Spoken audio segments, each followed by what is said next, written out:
Guys, we're going to talk about a very, very amazing track that I really, really, really love today, and it's called "Lonely," and it's a collaboration with Salvatore Manalo, and it all started right here. So I'm going to start. So it starts like this. Hey all, my name is Salvatore Manalo, and I just wanted to give a little backstory on how Lonely came to be and how Dilan and I met. So it all really pretty much started on Instagram. We kind of started liking each other's posts, and eventually we followed each other. And yeah, I was just drawn to his message that he was conveying through his art, and his music was really awesome. So he just one day popped into my DMs like, "Hey, you want to work on a song together?" I was like, all right, cool, let's do it. And usually, I get that every so often, and usually leads to nothing. It's just kind of like, yeah, let's do a track together, sure. But in this case, he was like, I got a track I'm working on already. I'll hit you up in a couple days. And lo and behold, he did. He had a song for me, and like, I want to say it was like the day after. He had a beat ready and a hook with some guitars kind of laid out. And I was like, sick, this is awesome. It was like this 90s kind of 2000s R&B hip hop vibe, which I just in love with. I started here with the drums.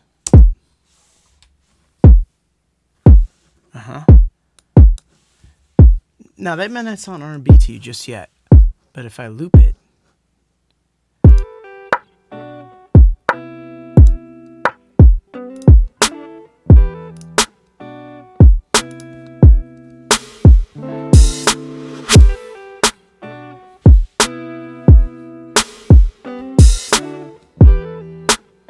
that's all you really need. I ain't gonna lie. For R&B, little flavor right here. See this right here is what I call flavor. Right? Then a little bit of rap hi-hats. Banging. Right? Now all you need is the synths to add to it. So here's his first synth.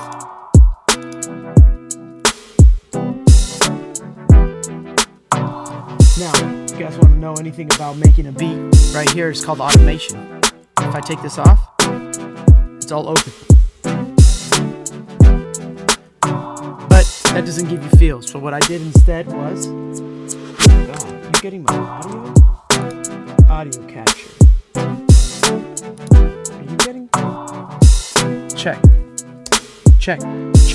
Hold on. Just want to make sure you're getting my audio. Yeah, you are. So instead, I put a filter here, so it mutes it. Then it opens. You see that? Okay, so that's the first one. Then the next one is a little sub bass. Can't really hear it, but it's loud enough, trust me. Because then once you add the bass line, and the bass I did not play it out on this one. It's now you get the vibe. And then the last was the church organ. Okay, that's all we need to make an R&B song. Yo. Lonely, I've been living lonely without you to hold me. Isn't that exactly what we do? It's only 5:15 and you wanna fight. Hold me, you know that it's all I got a couple gonna doubles be from him. lonely. And he comes back to me, he's like, hey, let's do the verse too, let's have you sing the verse. I was like, all right, cool, I can write something. But he already has something ready to go, which is awesome for me. I'm always happy to write, but if something's already ready and it fits and it's just natural, I was just super happy to redo it. And yeah, what I loved about this process was it was just so easy and kind of natural. Nothing really felt forced, and yeah, we were just both so stoked on the track. Let me tell you what's amazing about working with talented artists is it doesn't take long to make something great. Honestly, it really doesn't.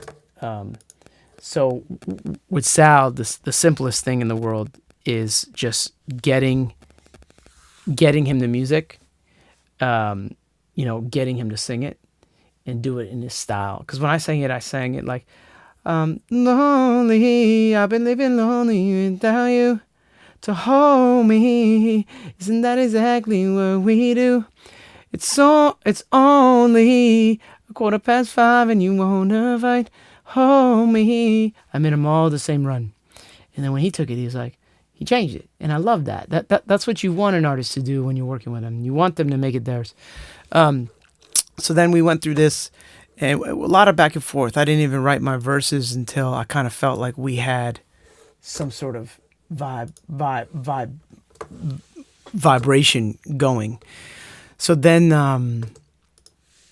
we go to hold me. You know that it's all gonna be yours. They keep saying take it easy on her. And then I wrote a lyric about a girlfriend I had who was literally off the wall crazy, faked a pregnancy, made me give her $3,000, told me she died on the abortion table, and then they resurrected her. I mean, I can't tell you who it is, but if she was watching this, she knows who the fuck she is. She was Looney Tunes, okay? She was literally Michael Jackson off the wall. She tried to charge my door once and like knock herself into my house while I was like trying to get her to not, like, I almost thought I had to get a restraining order. She was really on some next level shit. She like hacked my emails, and if you've ever met crazy, you know as a man, run. You know what I'm saying? Beep, beep, pew! You know, like the Roadrunner? Just get the fuck out. Beep, beep, pew! And I think crazy, I don't know how it manifests, but most of the time you know, because as a man, like they'll just keep talking like this, and pretty soon you fall asleep because it's so loud and it's exactly the same thing, and you're just like, and because you fall asleep, you get into more trouble because you can't listen. So you start falling asleep, and they're getting even more mad. Are you falling asleep, you motherfucker? And you're just like, I can't believe you're going to sleep while I'm telling you all this. And I'm like, yeah. What? No. I'm sorry. Huh? That's when you know it's certifiable crazy, because you can't listen anymore because your ears have turned off and your brain's like, I don't care. And your body's like, I'm going to bed. And as much as you try as a man, if you've fallen asleep while she's yelling at you, it might not be the right relationship. I'm just saying. When you have a girl that's driving you crazy, fuck that bitch. Get rid of her. I'm kidding. If you need to get rid of her, get rid of her. Anyways, so that's what this song ended up being about, because I was like trying to think like, dude, you know, because I'm in a great relationship right now, so I'm like, yo, what am I going to be talking about here? And then I remembered this chick, and I was like, oh, perfect. So, yeah. Yo, they keep saying take it easy on her. She more broken than what's spoken. You just on her, but she lash out. Throwing phones and then she mash out. Yelling out her doubts, turn my sanity to madhouse. I got on the new guitars, resung the vocals, and pretty much from there that was it. A couple of days later, he sent it off to get mixed and mastered, and it just sounded amazing. We were both so pleased with the final result. Because you're not gonna love everything about your partner. That's fucking insane. And good luck trying to find that if that's what you're trying to find, right? There's always shit that your partner does that drives you crazy, but does her crazy and your crazy not rub each other is the question, actually. Both of y'all got crazy. I got crazy too. Shit, I got crazy all in my family. You think it didn't fucking pass down to me? Anyway, so that's how that goes. And then he did this second verse. Be alright. I don't wanna be alone. You're the girl I always wanted. So what's great about this verse is also the way I sang it is different from the way he sang it. So it's just awesome, is all I can say. Sal is a great artist, and I haven't tagged on this behind the scenes, so y'all should go check out his YouTube, right? So gonna be alright. I don't want. Oh, I do have to mention something about Sal that makes him great. Minus the fact that he has an awesome voice, is he has an awesome guitar skills. So like I played this is my itty bitty, and I was like, oh, I'm so good. I'm like dope. Ugh. Hammer-ons, Dilan, better than beginner guitar. Then I was like, hey, Sal, that's my idea. Can you play something to it? Because he's obviously better at the guitar than me, like by leaps and bounds. So he played this. Come on, baby. Killing. Now you put a little fucking preacher guitar. Then I put the... How awesome is that? So I obviously used his loop because his loop's better than mine. But, as long as I can spark energy in artists, I feel fun. I feel like fine. My goal is, if I'm not working with myself, to spark energy in others.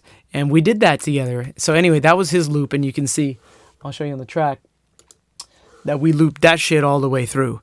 I only used my loop on areas that I thought didn't need so much playing. You get what I'm saying? So the end and the beginning. So he said, I don't want to what? I don't want to be alone. You're the girl I always wanted. I don't really care who's wrong. We should stop and take a moment. Can't you see where this is going? You proceed, girl, we're throwing the whole world that we built together. So I'll tell you, the way this worked is like I went guitar, send. Well, guitar, beat, send, because I want to make sure he likes it, right? If he doesn't fucking like it, then we're all shit out of luck. Okay. So he liked it. Then I was waiting for him. And the problem is, I drop a song every 2 weeks and we're all busy and we all got families. So I just kept writing through it. He liked the hook I wrote. He sang it. I kept writing the verse, gave it back to him. He liked the bridge I kind of wrote. So he sang that. And then finally we were at the very end and I didn't have a second verse. I didn't have a second verse. I'm not lying. Then I was in the car on my way back to the gym, way back from the gym, and I heard this. My whole thing about this is like, when you're doing a song this slow and you're rapping this slow, you have to make sure that what you're saying really makes sense so someone can hear it like a story, right? So I'm saying, let it breathe. And then I say, take a seat and see the lesion. See the lesion, right? Like, see where we're hurting. See the lesion. It's hard to fight your inner demons. Take a seat and see the lesion. It's hard to fight your inner demons. Emotions roar way before perspective wins the war, so use reason, right? So it's like, people, they want to yell at you before they can think, like, should I have yelled at them? You know what I'm saying? Roll long before perspective wins the war, so use reason. I'm here for all seasons, winter, spring, summer, or fall. So step back, I got you, baby, after all. I couldn't figure out the second verse at all. I didn't have much more to say because in the original relationship that I'm writing this from, it ended. So it's like, how do I resolve this when it never actually resolved? So I had to lyrically resolve it. Basically, I had to put myself in a time when I really thought that relationship might work out, and then write from that moment in time. Now, sometimes I just write, just create, right? Like, I'm not writing from some personal experience. But what's been the greatest fun about being a rapper is, like, most of the stuff you're writing from is personal experience. Whereas being a singer, a lot of the stuff you can write about is what you imagine that experience could be, like love or a party or something like that. But rappers, usually we write about something we know, or something we've experienced. And that's why we're, like, for me as a rapper, I'm a storyteller. So, like, it may not be as entertaining sometimes because I'm just telling a story that happened to me. But, I mean, sometimes I tell stories that don't. Depends. Like, if it's a party song, I can draw from old times and bring in new shit. Who the fuck knows? I don't know. I heard a beat that I really, really liked that was R&B. So I sat there and programmed an R&B drum. And then in my bedroom, I just started programming the drums. And I was like, I love this drum. And then I played that synth. Dun, dun, dun, dun, dun, dun. Dun, dun, dun. And I was like, oh, this is dope. Because, I have that little keyboard in my room. Mm-hmm. I bought this little, like, $80 keyboard. So, like, if I'm in my room and it's, like, this big. And I want to, like, record something, I can quickly do it. And then,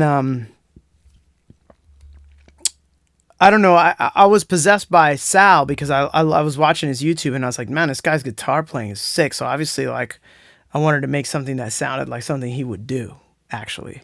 Just working with Dilan was super fun. Such a nice guy. And yeah, just like we have a lot of similarities in terms of, personal beliefs. Yeah, we just have a lot of the same values, I feel like. And just making this track felt really fun and natural. And I hope you enjoy it. I sure did. And we're just stoked to share it with you. I hit him up on Instagram. And I was like, bro, you're super talented. If you want to do a collab, let me know. And he was like, yeah, super humble guy, super talented guy, probably what I would call like the he's the he's the exact what do you call it, archetype. He's the exact archetype of a talented, like of a truly talented artist, because usually most truly talented artists are humble, always willing to work, and kind. I don't even know Sal that well. I've talked to him maybe 15 times, but every time I talk to him, he's grateful, he's nice, he goes with the flow. And I've found like the greatest artists in the world that I've worked with are always like that. They're never hard to work with. They kind of go with the flow. We run through things, and we make great music. And I thought that's what we did here. I thought we made an excellent track, and I'm really happy to collab with him. I really am. I'm happy to find someone I felt like had the same energy as me, because I'm a dad and he's a dad, and so we're both like working outside of our comfort zone, right? Because we're trying to accomplish something that as dads could possibly never get accomplished. I could never maybe do a track with Ed Sheeran. Who the fuck knows? You know, I'd love to, but he loves music as much as I love music, and I think we both do it for the sake of music. So we hope you like it, you know, and if you do, please share it, and if you don't, please keep it to yourself. But if you like R&B, I cannot imagine that you wouldn't like the song. 90s, 2000 R&B, 2000 R&B, not like 2024. I don't know what happened in 2024. I'm old, so I make music that sounds old. Hey, what can I tell you? I don't give a damn. It's cool to me. All right, good. So that's the end of it. I got Sal tagged on this video. He's an incredible guy. Go watch his videos on YouTube. Be a part of growing this artist community that I'm trying to create, and comment and share, and thank you.